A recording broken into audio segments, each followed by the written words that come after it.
currently reading a chapter in Proverbs every single day, and I'm in Proverbs 17. And the verse that stood out to me was Proverbs 17, verse 9, that says, "Whoever would foster love covers over an offence, but whoever repeats the matter separates close friends." I remember years ago, I read this book called Avoiding the Trap of Being Offended. I'll put it up here. I think I've said this before, one of the best books I've ever read in my life. I need to reread that, actually. I need to write that down. And in that book, it really just showed me offence and how being offended at someone or something literally hinders your life. And what I got from this verse, though, is that love really is the answer to everything. Love will literally help you forgive an offence.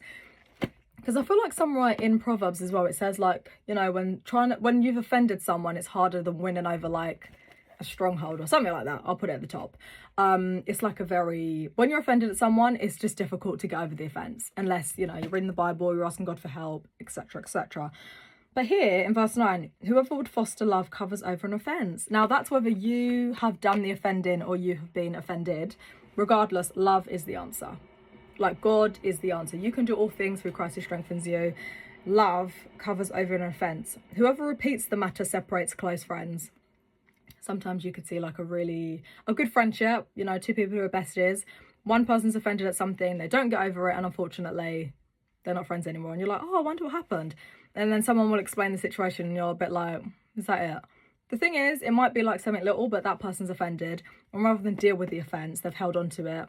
And it just creates the next thing you know, you're remembering everything bad that person's done. Now you're like, I'm never going to forgive them. We need to go over offence. So one, would recommend reading this book, Avoiding the Trap of Being Offended. Honestly, it changed me and my family's life. That's not an exaggeration. Ask any of them, they'll all be like, yeah, our family life changed from then. Because we'd hold offences. Like, if someone offended me, I've always said this, before, I mean, I could still do it now, but I don't, because it's not biblical, it's not Christian-wise. But if someone offended me, even if we're in the same room, I would make you think you're not in the room, because I'm good at, like, I could just ignore you. But once I read that book, I was like, do you know what? Being offended is actually not that deep. In order to prosper, I needed to grow, in order to keep my relationship strong with God, I need to forgive. God says we need to forgive, so we need to forgive. That's the beginning and end of that. But yeah, whoever would foster love covers over an offence. And fostering love, it's not like an automatic thing. You have to put in the effort. I feel like married people always say this, like, you know, we're married, so you have to work at the marriage. Similarly, you need to work at the love.